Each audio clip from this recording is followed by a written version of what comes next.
M. Stern va se retrouver dans un jeu de sadomasochisme où il est en latex, encordé, encagoulé, fouetté symboliquement. Et à l'occasion de ce jeu érotique, il aurait dit à Cécile Brossard, $1 million c'est cher pour une pute.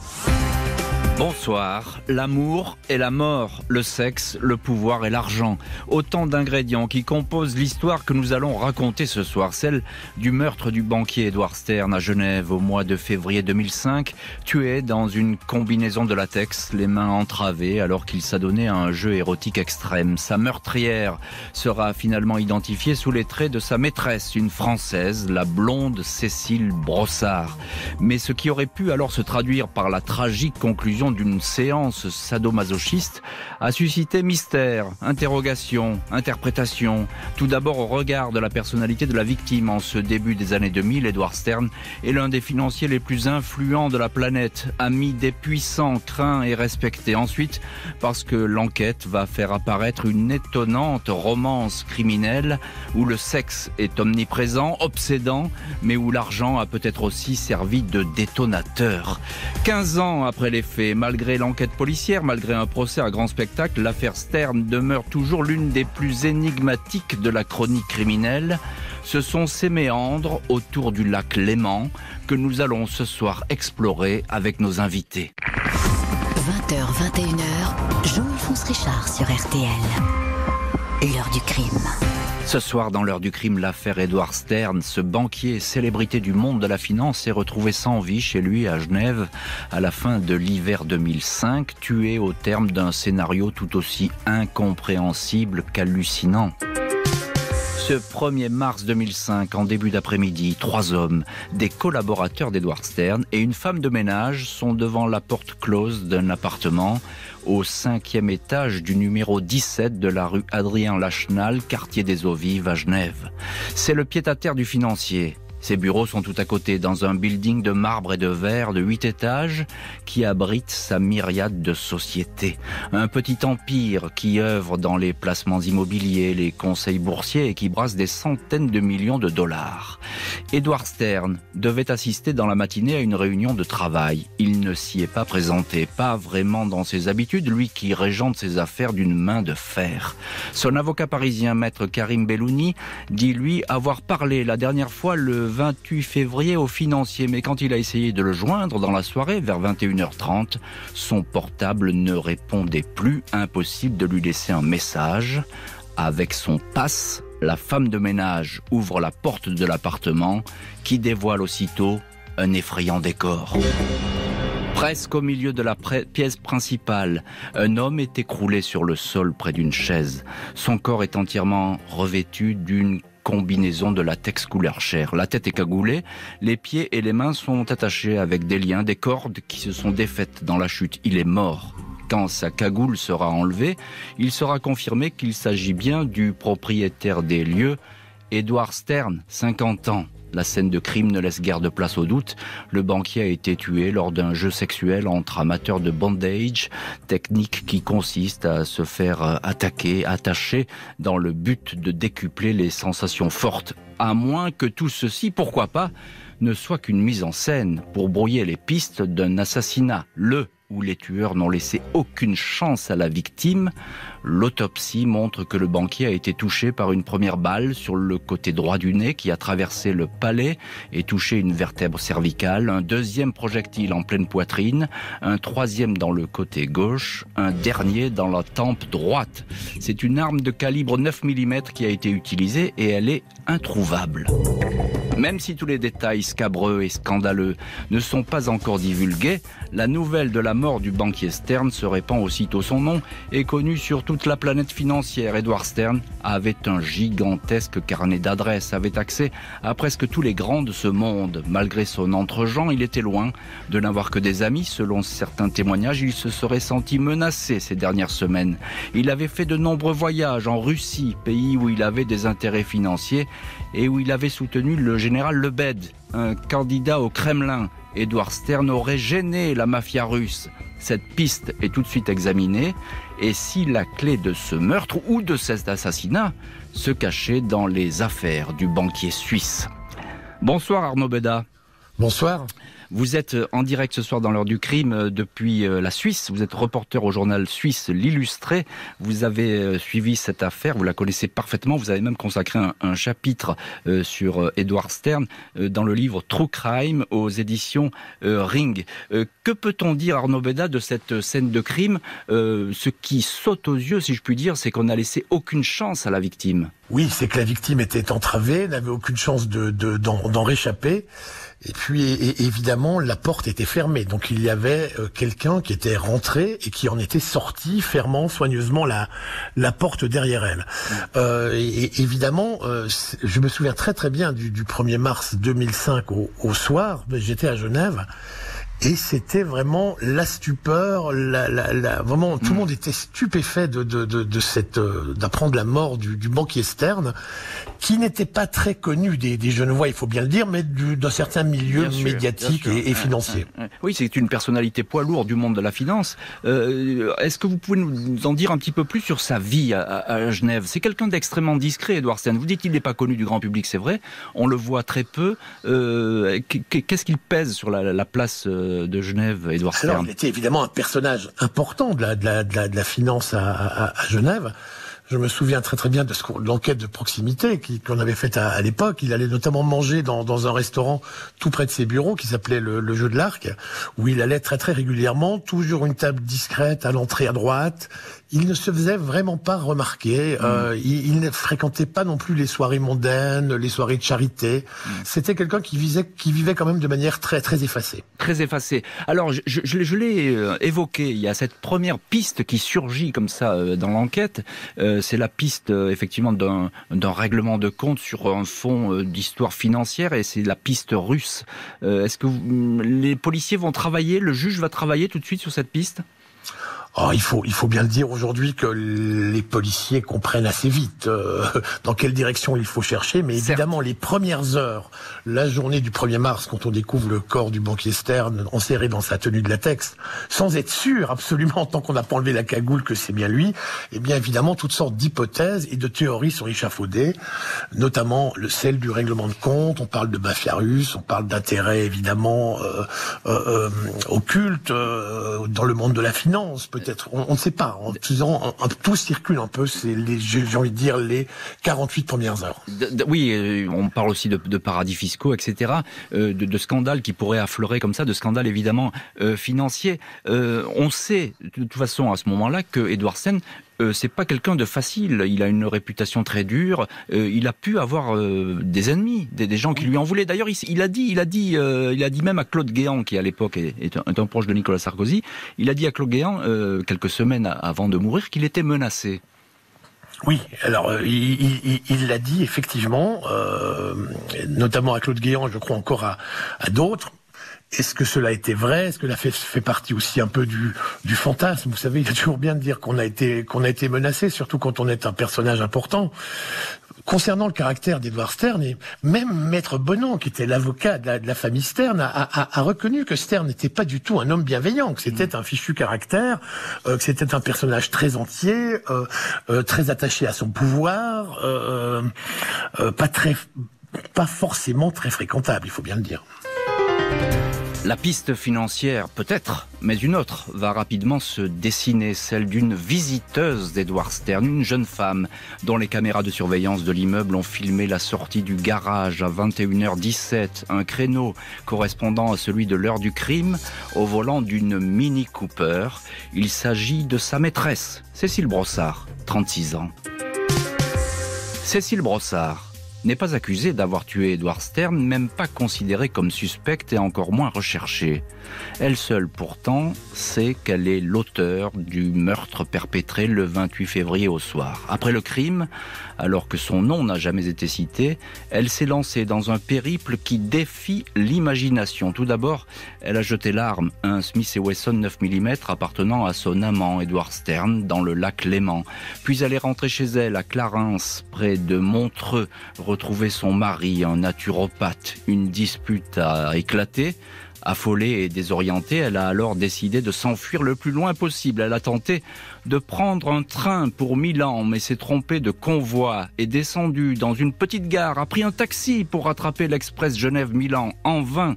Après une course folle, le taxi l'a finalement déposée à 4h du matin à l'aéroport de Milan. Au chauffeur, elle est apparue comme une femme affolée qui venait d'apprendre la mort de sa mère en Italie. Elle lui a dit qu'elle était artiste peintre. Elle a payé en piochant dans une liasse de billets. Ce voyage de Cécile Brossard ne s'arrête pas à Milan. La jeune femme s'envole pour l'Australie, avec l'espoir peut-être que là-bas personne ne pourra jamais la retrouver. Elle passe la nuit dans un hôtel proche de l'aéroport de Sydney, puis reçoit un coup de fil de la belle-sœur d'Edward Stern. Celle-ci lui annonce la mort du banquier avec qui elle vivait, une romance qui n'avait rien de secret. Elle sanglote, paraît sous le choc à l'annonce de cette nouvelle tragique, indique qu'elle abrège son séjour australien et qu'elle rentre le plus vite possible en Suisse. Le 4 mars, Cécile Brossard est de retour à Genève. Elle a déjà lu tous les journaux, tous évoquent le meurtre de son amant. Elle a même fait une crise de nerfs lors de l'escale à Singapour. La police genevoise l'interroge une première fois en qualité de témoin. Elle reconnaît sa liaison avec Stern, mais dit tout ignorer des circonstances de sa mort. Elle indique être brisée par cette nouvelle.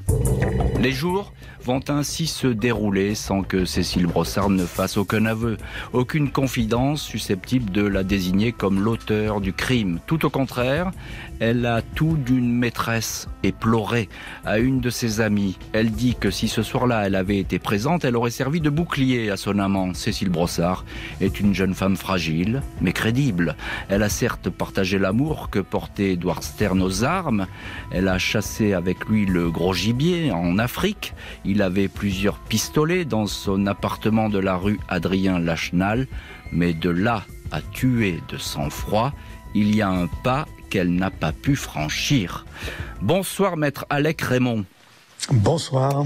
On est très heureux de vous avoir ce soir dans l'heure du crime. Vous êtes l'avocat de Cécile Brossard et un pénaliste très connu sur la place de Genève et vous avez suivi évidemment toute cette affaire jusqu'au procès. En quelques mots, maître Raymond, qui est cette Cécile Brossard qui apparaît désormais dans le radar des enquêteurs ? Écoutez, très spécifiquement dans cette affaire, c'était depuis un certain temps déjà la maîtresse secrète d'Edward Stern. Je dis secrète parce que Monsieur Stern ne l'emmenait pas évidemment dans les grands événements de sa vie sociale, il la conservait cachée, mais enfin elle occupait ce statut depuis un certain temps déjà au moment où éclatent les faits dont nous parlons ce soir. En dehors de ça, c'est une jeune femme d'extraction extrêmement modeste qui s'est, comme il est convenu de dire, construite toute seule. Et puis qui soudain s'est trouvée engagée dans cette relation complètement déséquilibrée que rien ne permettait de supposer ou d'attendre et qui a eu les développements que l'enquête a révélé par la suite. Emportée dans un monde évidemment qu'elle ne connaît pas, un monde qui étincelle, le monde de la finance. Encore un petit mot, maître Raymond, elle a eu, on peut le dire, parce que ça va être révélé par la suite, mais une enfance très malheureuse, Cécile Brossard. C'est pas un parcours facile pour elle. Non, c'est le moins qu'on puisse dire. Elle a eu une enfance même tout à fait désastreuse pour être clair, avec une maman qui souffrait de très graves problèmes psychiatriques, qui a voulu à une ou deux reprises entraîner ses deux filles dans un suicide collectif, enfin elle et ses deux filles. Je sais qu'elle m'en voudrait de m'appesantir parce qu'elle n'a jamais souhaité que ce passé lui serve d'excuse, mais incontestablement et très objectivement, elle a eu une enfance que je crois qu'on ne peut souhaiter à personne. Vous pouvez nous dire, maître Raymond, comment est-ce qu'elle rencontre Edward Stern, dans quelles circonstances? Je crois que c'est chez des amis communs, c'est bien ça? Oui, je crois que c'est de manière extrêmement banale, à l'occasion d'une soirée. chez des amis communs, je me rappelle, pour être très franc, plus des détails.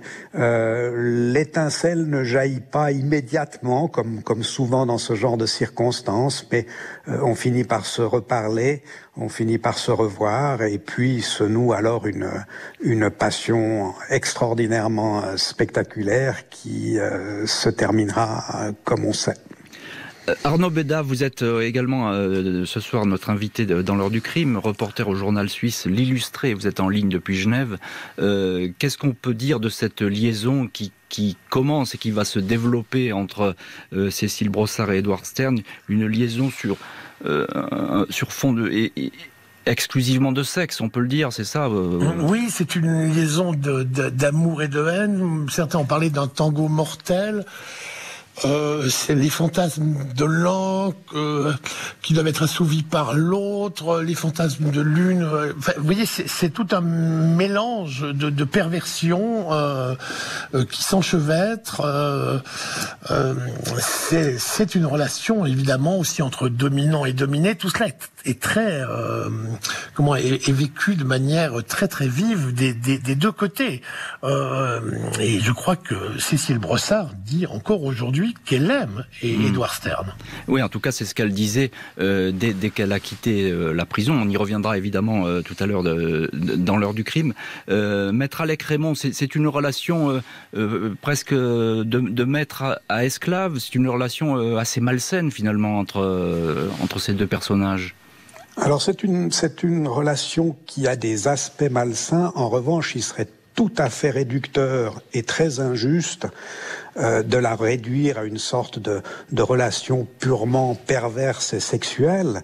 Il y a eu, ces deux-là ont vécu une véritable histoire d'amour au sens passionnel et noble du terme. Il y a eu ensuite évidemment les déviances, personne ne peut en douter ni le cacher, mais de réduire la relation entre Edward Stern et Cécile Brossard à une simple affaire sexuelle largement perverse et déviante, ça ne correspond pas à la réalité et ce serait injuste. Cécile Brossard, pour l'instant, dément toute implication dans ce crime. Elle ne va toutefois pas échapper à un interrogatoire plus poussé des enquêteurs. Cette fois, elle ne pourra pas se dérober. Au matin du 15 mars, Cécile Brossard reçoit la visite de la police genevoise à son domicile de Clarens. La jeune femme ne fait aucune difficulté pour suivre les fonctionnaires jusqu'au palais de justice, le cabinet du juge d'instruction Michel-Alexandre Grabert. C'est lui qui est en charge de l'enquête Stern. Le magistrat a bien évidemment passé en revue la vie professionnelle de la victime, savoir si ses affaires, parfois des montages financiers très complexes, si ses activités ne lui auraient pas attiré des ennuis. Aucun indice dans ce sens. Il s'est donc concentré sur la vie privée de cet homme divorcé, père de 3 enfants, une vie amoureuse agitée, la fréquentation de plusieurs femmes, parmi lesquelles des call girls, des professionnels, et une relation suivie avec Cécile Brossard, la femme aperçue sur les caméras de vidéosurveillance de l'immeuble. Face au juge Grabert, Cécile Brossard répète qu'elle n'a pas tué un homme qu'elle aimait profondément. Elle se dit même offusquée qu'on puisse penser une telle chose. Le magistrat a le sentiment que la témoin ne dit pas la vérité. Il lui demande pourquoi elle est partie à l'étranger après la mort brutale de son amant. Il insiste, 13 heures d'interrogatoire non-stop. Peu avant minuit, la jeune femme avoue le meurtre. Elle a perdu pied, mais livre des explications plutôt confuses sur son geste. À 1h du matin, Cécile Brossard est inculpée, placée sous mandat de dépôt à la prison de Chandolon à Genève. Dès lors, les hypothèses vont circuler concernant le mobile. Il est fait immédiatement état des difficultés financières que connaîtrait la jeune femme. Si la découverte d'une forte somme d'argent cachée par la meurtrière chez un oncle est démentie, l'histoire d'un différend financier entre les amants revient en boucle. Une somme de 1 million de dollars qui aurait été accordée à sa maîtresse par le banquier, avant que celui-ci ne bloque cette somme. Ce litige, qui semble avoir mobilisé des des avocats et fait l'objet d'une procédure. Est-il à l'origine de la folie meurtrière de Cécile Brossard? Impossible, à ce stade de l'enquête, de répondre formellement. Il est également évoqué une promesse de mariage non tenue et le fait que la jeune femme supporte de plus en plus mal la distance que lui impose Édouard. Le mobile reste donc flou. Le juge Grabert mène une perquisition au domicile français de Cécile Brossard, une maison restaurée à Nanteuil-le-Haudouin, dans l'Oise. Il en saisira des documents et bon nombre de photos immortalisant des exploits pornographiques. Arnaud Béda, vous êtes en ligne ce soir dans l'heure du crime, reporter au journal suisse L'Illustré, vous connaissez très bien cette affaire. Cécile Brossard avoue les faits. Pourquoi, dit-elle, s'est-elle emparée d'une arme et a tiré? Arme qui appartient au banquier Stern, je le précise. Oui, alors là, c'est tout le mystère. Elle raconte que elle est donc allée trouver Édouard le soir du drame pour avoir des explications, que Édouard a eu tout à coup envie de faire l'amour. Il a revêti sa combinaison en latex et tout à coup, dans le jeu, dans l'action, il aurait prononcé cette fameuse phrase. 1 million de dollars, c'est cher pour une pute. Cécile raconte qu'ensuite elle s'est retrouvée hors d'elle, qu'elle s'est précipitée vers le dressing où il y avait plusieurs armes de poing qui étaient chargées, s'est saisie de l'une d'elles, est revenue et a tiré sur le banquier qui était donc dans sa combinaison à califourchon sur une chaise. Alors, voilà la version. Tout à fait. 1 million de dollars pour une pute. On va expliquer cette expression qui va revenir en boucle dans le dossier. On va voir ça avec Maître Alec Raymond. Maître Raymond, je voudrais tout d'abord vous faire écouter Marc Bonan, qui est l'un de vos confrères au barreau de Genève, qui était l'avocat et qui est toujours d'ailleurs l'avocat de la famille Stern sur ce fameux million. Écoutez ce qu'il nous disait à l'époque. Le 28, son million est bloqué. Cécile Brossard se lève à l'aube, dit « ça ne se passera pas comme ça ». Édouard Stern, ce salaud, il m'a bloqué mon million. Elle va dans un spa, tablant sur les massages pour retrouver sa sérénité. Elle sort du spa aussi furieuse qu'elle y était entrée. Et elle dit « je vais à Genève régler le problème du million ». Elle arrive à 8h, on reparle du million, mais très vite l'amour ou le désir les saisit l'un et l'autre. Et à l'occasion de ce jeu érotique, il aurait dit à Cécile Brossard « 1 million de dollars, c'est cher pour une pute ». Alors, ce million, le million qui revient sans arrêt dans cette affaire, c'est une promesse que Édouard Stern a fait à sa maîtresse qu'il n'a pas tenue. Expliquez-nous, Alec Raymond, est-ce que c'est le déclencheur de toute cette histoire, en tout cas du coup de feu? Non, ça n'est probablement pas le déclencheur, mais il est clair que l'histoire du million a joué un rôle dans l'économie générale de ce drame, parce qu'au fond, à un moment donné, Cécile Brossard dit à Édouard Stern « Si tu m'aimes autant que tu me le dis, une bonne manière de me le prouver, ce serait de m'épouser. » Et puis de me montrer que tu acceptes que j'ai une certaine indépendance financière en me versant 1 million. Un million d'ailleurs qu'elle est prête à restituer dès que le geste symbolique aura été effectué. Et puis finalement, mais tout ça se déroule sur des semaines ou des mois, finalement ce million est versé. Et quelques heures plus tard, Édouard Stern regrette son geste et va séquestrer ce montant sur le compte de Cécile Brossard. Et ça n'est pas le séquestre en lui-même qui est particulièrement douloureux pour ma cliente.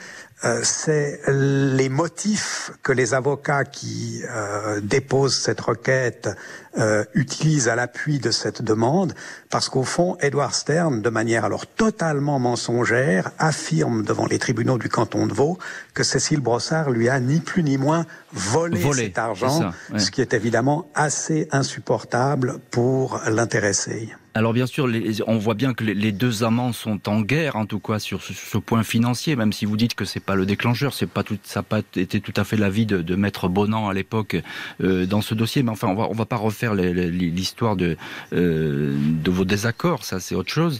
Je voudrais, Arnaud Béda, savoir, selon vous, pourquoi Cécile Brossard achève-t-elle la victime ? Parce qu'elle tire une fois, le premier coup n'est pas mortel a priori. Pourquoi va-t-elle tirer 4 coups de feu? Est-ce qu'on le sait? Oui, on le sait, mais on a évidemment que son récit, le récit qu'elle en a donné. Elle raconte que quand elle a vu Édouard souffrir, ça lui a rappelé les chasses qu'elle faisait avec lui en Afrique, quand il tirait sur notamment, je crois qu'elle avait parlé d'un hippopotame qui avait été abattu et que Édouard avait elle n'avait pas voulu laisser cet animal souffrir. Elle avait achevé d'une ou plusieurs balles. Voilà. Et donc elle dit qu'elle a réitéré ce geste, se rappelant cet hippopotame à l'agonie. Maître Alec Raymond, vous confirmez cette version, le fait qu'elle était dans un état peut-être second à ce moment-là? Alors, second, c'est le moins qu'on puisse dire. Je confirme cette version et je la complète encore par une autre explication qu'a fournie Cécile Brossard, explication crédible, selon laquelle, au fond, elle avait l'impression de tirer sur une poupée parce que cette combinaison latex complètement intégrale, au fond, désincarnait l'homme qu'elle aimait. Elle n'avait pas l'impression d'avoir devant elle Édouard Stern, mais au contraire une sorte de pantin en plastique, ce qui a pu aussi jouer un rôle dans le déclenchement des événements. 4 ans vont s'écouler avant que Cécile Brossard ne soit jugée. Procès qui va aller bien au-delà d'un crime passionnel pour les uns ou d'une vengeance sur fond d'argent pour les autres et susciter un sombre déballage. Ce 10 juin 2009, Cécile Brossard fait son entrée devant la cour d'assises de Genève, dans le vieux palais de justice de la ville. On ne la connaissait jusqu'ici qu'en photo, une top modèle ravageuse et élancée, toujours bronzée et charmeuse. Le silence remplit la salle quand elle apparaît. Elle est méconnaissable, vêtue d'un sage tailleur bleu en laine, les cheveux fins et blonds coiffés en chignon, les yeux non maquillés et le teint très pâle. Elle paraît avoir maigri et semble perdue. L'enjeu du procès est simple, un crime passionnel ou un crime tout court. Au maximum 20 ans de prison pour l'accusé, qui n'est pas en état de récidive. Si le volet passionnel est retenu par la cour, Cécile Brossard pourrait écoper de 8 ans et sortir rapidement. L'autre enjeu sur lequel se sont accordés les parties est de ne pas procéder à un déballage des frasques sexuelles de la victime. Cécile Brossard va vite donner le ton de sa défense. L'ex-épouse et les enfants d'Édouard Stern sont présents. Elle est en larmes. « Je voudrais demander pardon, mais on ne peut pas demander pardon pour quelque chose d'aussi abominable », lance-t-elle aux enfants. « J'ai le cœur plein de douleur », ajoute l'accusée, qui évoque l'homme qu'elle a tué comme quelqu'un d'intelligent, raffiné, extraordinaire. Elle dit ne pas vouloir salir sa mémoire au cours de ce procès. En dépit de ses assurances, c'est un portrait sombre d'Édouard Stern qui va être dressé lors des 15 jours d'audience. Celui d'un homme autoritaire, colérique, qui aurait réduit à un rôle de secrétaire sexuel, c'est le terme employé, sa maîtresse Cécile. Les enquêteurs de la brigade criminelle vont toutefois rappeler que la jeune femme est l'auteur d'un crime et non pas la victime. Ils expliquent que Cécile Brossard n'a jamais cessé de mentir. Marc Bonan, avocat de la famille Stern, décrit une femme lucide, pleine de sang-froid, tout le contraire d'une faible. Quant au procureur général Daniel Zappelli, il affirme « Cécile Brossard pleure quand elle perd le million, elle ne pleure pas quand elle tue son amant ». Tout le procès va ainsi hésiter autour de Cécile Brossard, femme humiliée ou femme de tête, capable de mentir et de tuer.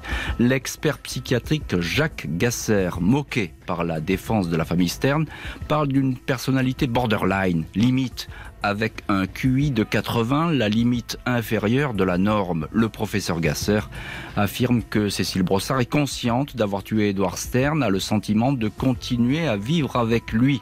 C'est assez glaçant, précise le spécialiste. Le professeur évoque aussi un déclencheur qui aurait pu conduire au passage à l'acte de Cécile Brossard, cette phrase que Édouard Stern, en combinaison de latex, aurait effectivement prononcée au sujet de l'argent. 1 million de dollars, c'est cher pour une pute, phrase qui aurait poussé la maîtresse à presser la détente. Maître Alec Raymond, vous êtes à ce moment-là bien sûr au procès et vous êtes l'avocat de Cécile Brossard. Il y a ces pleurs, beaucoup de pleurs au cours de ce procès, des pleurs de circonstance, va dire Marc Bonan, et tout comme d'ailleurs le procureur général. Qu'en est-il ? Est-ce que, alors vous allez sans doute pas me dire le contraire, elle est évidemment troublée, Cécile Brossard ? Je crois que j'ai pas besoin d'avancer un argument de défenseur. La cour d'assises et ses 12 jurés ont tranché et ont cru Cécile Brossard. J'en veux pour preuve qu'ils ont rendu un verdict dans lequel l'état de profond désarroi de l'intéressé a été reconnu et qu'ils ont prononcé une peine, somme toute, assez clémente si on réfléchit en termes d'homicide. Donc toutes les théories sur l'auteur d'un crime froide, dénué d'affect, a été balayée au fond d'un revers de main par ce verdict qui dit de manière, je crois, très claire que la Cour et le jury ont tout à fait compris quel avait été l'échange titanesque entre ces deux-là et quel avait été l'état de désarroi dans lequel Cécile Brossard avait finalement agi. Alors évidemment, physiquement, on voit, c'est une espèce de fantôme à l'audience. Cécile Brossard, elle n'a plus rien du tout à voir avec la Cécile Brossard qu'on connaissait sur les photos en papier glacé. Que vous dit-elle à vous, son avocat, Maître Raymond, tout au cours de ce procès? Vous la suivez, même dans la coulisse. Comment est-ce qu'elle vit ce procès? Elle le vit d'abord comme un moment nécessaire pour franchir une étape. Et puis surtout, l'instruction constante qu'elle nous donne à mon associé et ami Pascal Maurer, qui la défendait avec moi et à moi-même, c'est qu'elle ne veut pas, même si elle est parfaitement consciente de la situation, elle ne veut pas qu'on utilise ce procès, quand je dis 11, je parle de nous, ses avocats, pour salir la mémoire d'Edward Stern, pour lequel, même après la mort, c'est vrai, elle a encore des sentiments amoureux extrêmement forts, aussi paradoxal que ça puisse paraître. Donc, une constante, je ne veux pas qu'on salisse la mémoire d'Edouard. Alors Arnaud Béda, vous êtes en ligne, notre deuxième invité dans l'heure du crime ce soir. Vous étiez à ce procès. Moi j'ai parlé des 15 jours d'audience qui sont très hésitants parce qu'on ne sait pas, il y a la victime et sa meurtrière, mais finalement les jeux sont parfois inversés, un peu flous, on ne sait pas trop où on se trouve. Oui, j'ai envie de dire que c'est le propre de tous les procès pénaux, avec de tels enjeux. On a aussi l'impression parfois un peu ce jeu de chat et de souris, de choses dites et de choses non dites. Il y a différents mystères qui planent, et évidemment, et puis il y a toujours cette ombre obsédante du banquier Stern. C'est ça.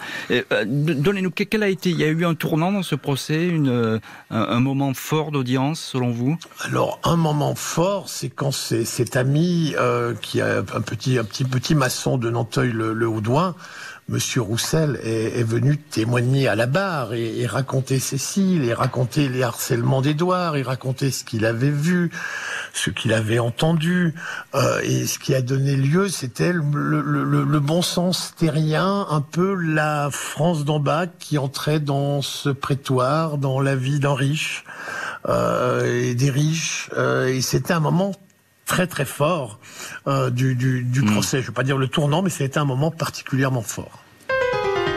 Après 15 jours de procès, Cécile Brossard est condamnée à 8 ans et demi de prison. Décision qui semble satisfaire toutes les parties en présence. La famille Stern annonce qu'elle ne fera pas appel du jugement. Un an après sa condamnation, le mercredi 10 novembre 2010, Cécile Brossard quitte le centre de semi-liberté de Genève où elle était incarcérée. Elle avait été pourtant condamnée à 8 ans et demi de détention par les jurés. Ceux-ci avaient souligné le caractère particulièrement lâche de son geste, mais tenu compte de ses profonds regrets, de son enfance difficile et du comportement humiliant, harcelant et cruel de Stern, la Française, ayant déjà effectué les 3/4 de sa détention en préventive, notamment dans une unité de soins psychiatriques, est autorisée à sortir.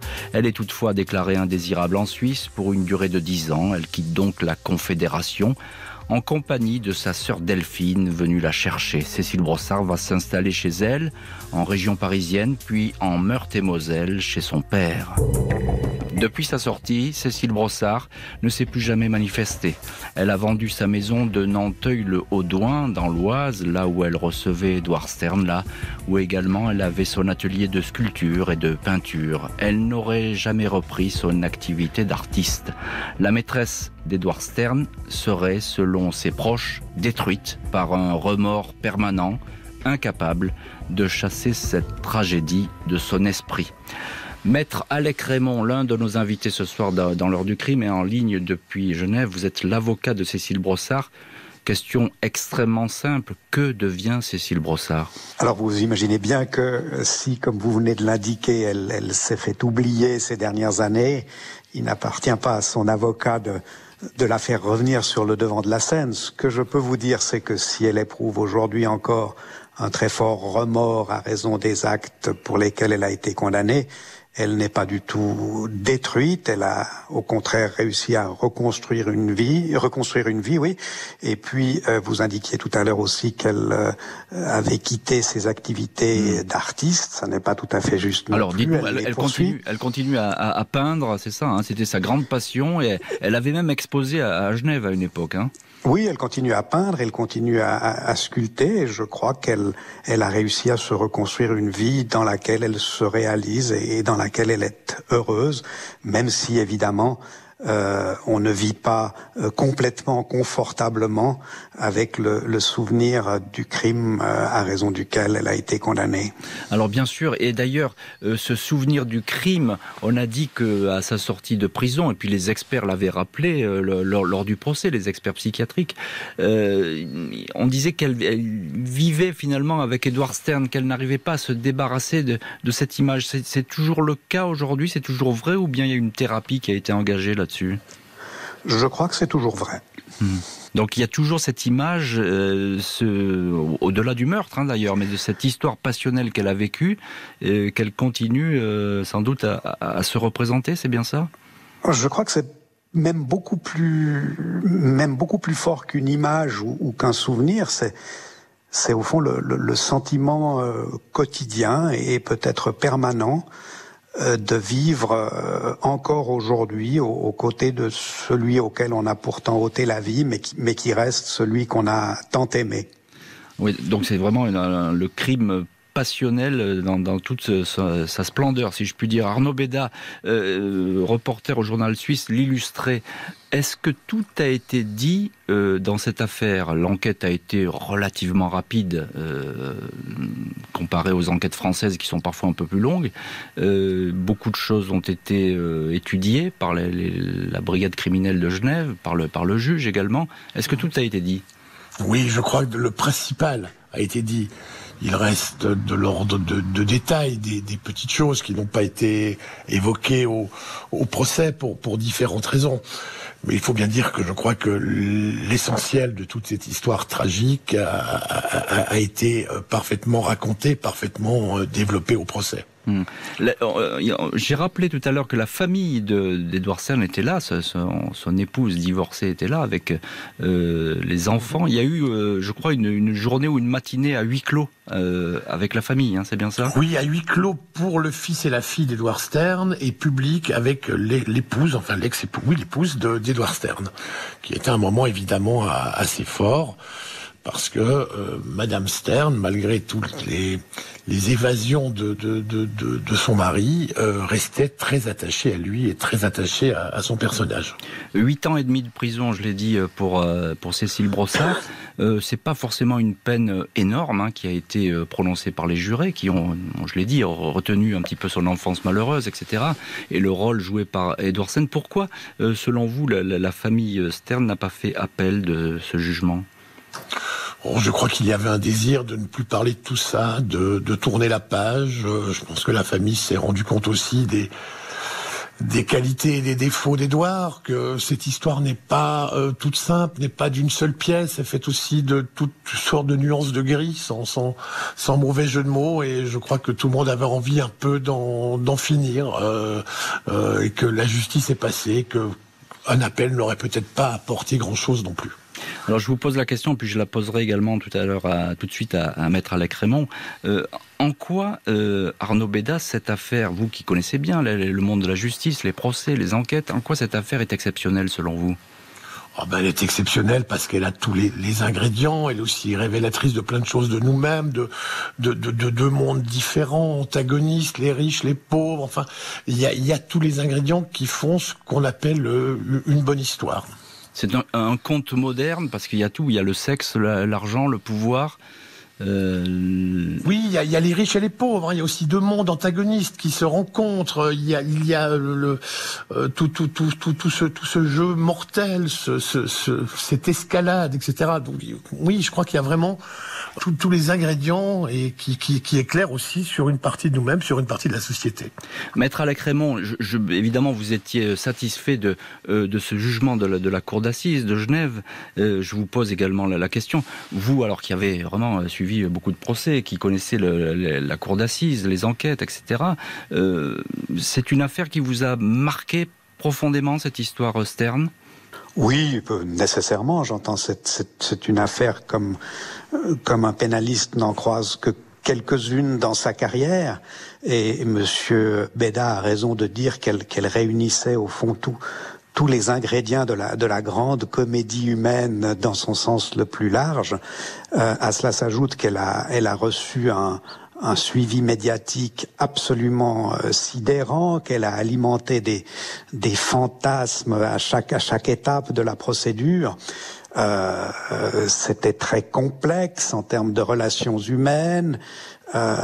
C'était une affaire, si on la regarde avec un œil de lecteur de roman, c'était une affaire totalement passionnante de A jusqu'à Z.